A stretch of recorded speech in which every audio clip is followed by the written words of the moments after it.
वैसे भी उस बेटी के साथ एक जना तो शामिल नहीं होगा, उसके साथ तो कई गैंग होगी, पूरी गैंग मिली जुली साजिश होगी। ये अकेला बंदा तो इसको नहीं कर सकता ना इतना बड़ा काम। तो मोमबत्तियाँ जला रहे हैं, कैंडल जला के हैं, जुलूस निकाल ले, कुछ नहीं होगा ये कैंडल जला के।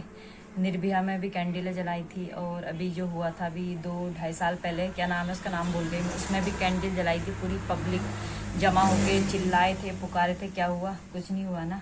अंत में होने वाला कुछ नहीं है जब तक सरकार एक्शन ना लेगी। सरकार को एक्शन नहीं लेना है तो जनता को सौंप दे, जनता एक्शन लेगी। उस बंदे का क्या करना है हमने।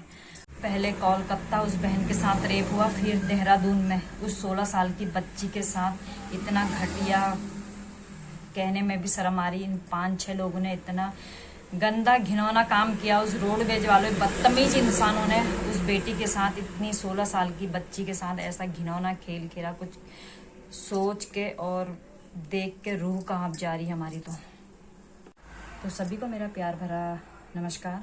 तो मेरा नाम है कमला पांडे, और जो इतनी बड़ी शर्मिंदा आ रही है बोलने में भी, मतलब किस तरीके से बोले, मतलब जो हमारी बहन के साथ, हमारी बेटी के साथ इतना बड़ा दुष्कर्म हुआ है, जो इन दरिंदरों उन्होंने, उन राक्षसों ने जो किया है, कुछ कहने लायक नहीं है। तो मैं सभी से ये कहना चाह रही हूँ, तो बेटी पढ़ाओ, बेटी बचाओ।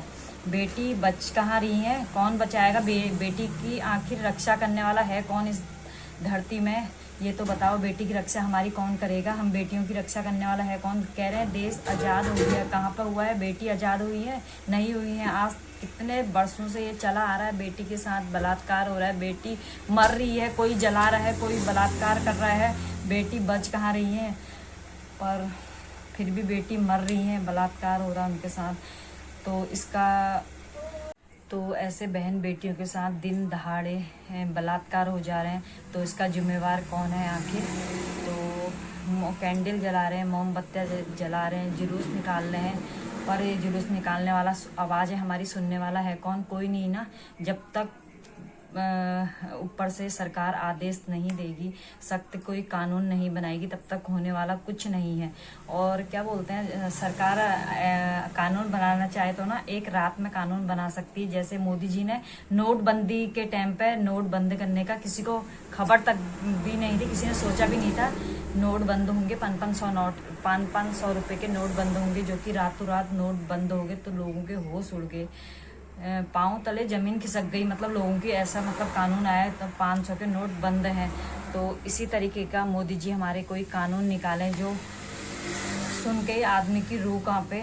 तो ये करने से कभी ज़िंदगी में घबराए हो तो सब मोदी जी से निवेदन करती हूँ, इसका कोई ना कोई कानून निकालें। और अभी हुई है ये 12 तारीख की रात फिर यहाँ पर बलात्कार हुआ है देहरादून में, जो कि एक बच्ची है, बच्ची क्या है 16 साल की, 15-16 साल की बच्ची है, जो कि रात के 12-1 बजे लगभग, ऐसे ही, ज़्यादा मुझे टाइम फिक्स नहीं पता है, मुझे पता तो था वो भूल गई।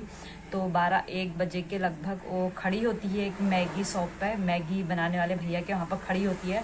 तो रोडवेज का ड्राइवर उसको बहला फुसला कर अपनी बस में ले जाता है।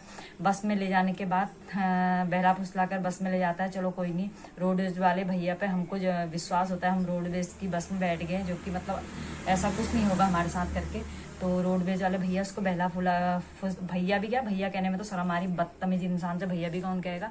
तो रोडवेज वाला उसको अपनी बस में ले गया बहला फुसला कर। वहाँ पे उन्होंने 5 लोगों ने उसके साथ बलात्कार किया, ड्राइवर, कंडक्टर और कैश, जिसके पास कैश रहता है रोडवेज का, उसने, और जो सफाई कर्मी होता है रोडवेज का, मतलब रोडवेज में सफाई करता है, जाओ भी सफाई कर्मी, 5 लोगों ने ये वो बच्ची के साथ, 16 साल की बच्ची के साथ, जो कि रेप किया है। कितना घिनौना हरकत है। रेप करने के बाद उसको बस से नीचे फेंक दिया। वो तो एक गार्ड ने उसको देख लिया, गार्ड ने फिर बुलाया फिर पुलिस वालों को। तो पुलिस वाले उसको बाल निकेतन में ले गए। कहाँ ले गए? तो वहाँ पर उसको रखा, जो कि वो इतनी डरी हुई, इतनी घबराई हुई थी, कुछ बोल भी नहीं सक रही थी। 2 दिन तक उसने कोई भी साफ बयान नहीं दिए। 2 दिन तक मतलब उसके, मतलब डरी इतनी थी, कुछ कहना नहीं। तो कभी कुछ बोल रही थी, मतलब शरीर में उसके चोटें कुछ भी नहीं थी, जो कि उसको अंदर से जो चोटें लग गई थी, उसकी डर के मारे बोल भी नहीं पा रही थी। तो अलग अलग टीमें आ रही थी उससे पूछताछ करने के लिए। तो अलग अलग कभी कुछ बता रही थी, कभी कुछ, इतना डरी हुई थी वो, जो कि तो ऐसा हो रखा है देश में, जो ये 5 ड्राइवर कंडक्टर हैं इनकी भी हड्डियां ऐसी तोड़ी जाए, इनको भी फांसी की सज़ा दिया जाए। और जो ये कलकत्ता में है जितने भी हैं ये आरोपी, इनको सबको फांसी की सज़ा दिया जाए। तो ये काम मोदी जी नहीं कर सकते, तो मोदी जी ने हमको जनता के हवाले दे देना चाहिए, तो जनता करेगी। जनता को क्या करना है, जनता अपने हिसाब से खुद करेगी। मोदी जी ने तो एक दिन में रातों रात में कह दिया 500 के नोट बंद करो, तो बंद करो, पूरी जनता हिल गई। तो मोदी जी ये क्यों नहीं कर रहे हैं, क्या कहते हैं, एक नया कानून क्यों नहीं निकाल रहे हैं, जो कि ये बलात्कार करेगा तो उसकी सज़ा ये है, फांसी है।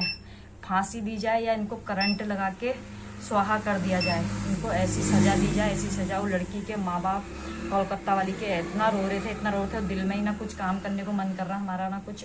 वो लड़की के माँ बाप इतना रो रहे थे, दिल में ही चोट लग रही है। और वो लड़की का जो लोग भी मतलब यूट्यूब में डाल रहे हैं, उसकी हमारा दिमाग ख़राब हो जा रहा है, उसकी आवाज़ें सुन के, उसका मतलब शरीर का देख के खोपड़ी ख़राब हो जा रही है। कोलकाता वाली जो डॉक्टरनी बहन थी, उसकी माँ ने ये माँ और बाप को 3 घंटा बाहर खड़ा करा गया, अंदर नहीं जाने दिया। क्यों नहीं जाने दिया भाई, उनकी बेटी है, दरवाज़ा खोल के बाहर अंदर जाते हो, क्यों रोका गया उनको? कारण क्या था रोकने का? कोई ना कोई कारण होगा, तभी तो उनको बाहर खड़ा किया गया ना। और चीता, वो बोल रहे हैं हमारी लड़की की चीता पहले ही जला दी, 2 चीता वो थी उनको नहीं जलाया, हमारी लड़की की चीता पहले ही जला दी। कोई ना कोई रीज़न होगा इसका भी। तो इसमें तो बहुत बड़ी साजिश लग रही है, साजिश। तो हाँ, जो लड़की के साथ बलात्कार किया उन दरिंदों ने, रोडवेज के ड्राइवर कंडक्टर और कैश संभालने वाले ने, तो वो है 50 साल के ऊपर के हैं सारे, बदतमीज इंसान। 50 साल से ऊपर को धरती में रखना ही नहीं चाहिए इन लोगों को, तो धरती में रखने का कोई अधिकार नहीं है इनका, रहने का मतलब। तो इनका तो क्या कहें, अब कुछ कह नहीं सकते, दिमाग ख़राब हो जा रहा है न्यूज़ें देख के और लड़की की चीखें सुन के, खोपड़ी हिल जा रही। कुछ मन ही नहीं है कुछ काम करने का। जो चीखें, जब हमारे दिल में ऐसे कलेजे ऐसा फट रहा होगा, उन माँ बापों का क्या हाल हो रहा होगा जिन माँ बापों की बेटी गई है, जिनकी बेटी गई है। एक बच्चे को हमारे बुखार भी आता है तो माता पिता पूरा दिमाग ख़राब हो जाता है, हमारा टेंशन में इतना रह जाता है। जब उनकी बच्ची इस दुनिया छोड़ के चली गई चली गई है, तो उन माता पिता पे क्या गुजर रही होगी, कुछ नहीं कह सकते हम। इन दरिंदों के बहुत बड़े लोग इसमें मिले हैं और बहुत बड़ी साजिश है। और मोदी जी से हाथ जोड़ के रिक्वेस्ट करते हैं, इसके लिए कोई नया कानून निकालें, नया कानून निकालें। ठीक है, धन्यवाद।